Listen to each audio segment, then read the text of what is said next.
افغانستان میں ایک بادشاہ گزرا ہے جس کا نام نادر تھا۔ بہت ظالم تھا۔ ایک دن جا رہا تھا کہ راستے میں ایک عورت پر نظر پڑی جو انتہائی خوبصورت تھی۔ وہ اسے پسند آ گئی۔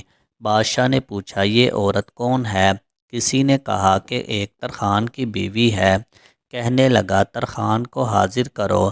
ترخان کو لایا گیا تو بادشاہ نے کہا کہ لکڑی کے کاٹنے سے جو بھورا نکلتا ہے مجھے صبح تک وہ بھورا ایک من چاہیے۔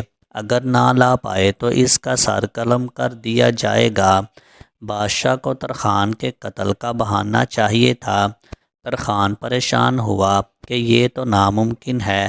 پریشانی کی حالت میں گھر پہنچا تو بیوی نے پوچھا کہ کیا ہوا، کیوں پریشان ہو؟ ترخان نے ساری بات بتا دی کہ بادشاہ کل صبح مجھے قتل کر دے گا۔ بیوی نے کہا، آپ پریشان نہ ہو، اگر وہ نادر ہے تو اوپر قادر بھی تو ہے۔ ساری رات پریشانی اور خوف میں گزاری۔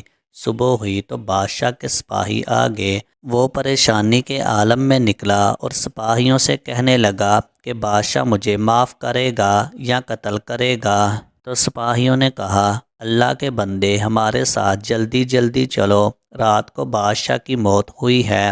آپ ترخان ہو، جا کے اس کے لیے تابوت تیار کرو۔ بادشاہ کل تخت پر تھا اور آج تختے پر لیٹا ہے۔ بادشاہ کی تدبیر ترخان کو قتل کر کے اس کی بیوی حاصل کرنے کی تھی، لیکن اللہ کی تدبیر اور تھی۔ بے شک اللہ سب دیکھتا ہے اور جانتا ہے۔ ویڈیو اچھی لگی ہو تو ویڈیو کو لائک کریں، شیئر کریں اور مزید اسلامک واقعات اور وظائف والی ویڈیو دیکھنے کے لیے میرے چینل کو سبسکرائب کریں۔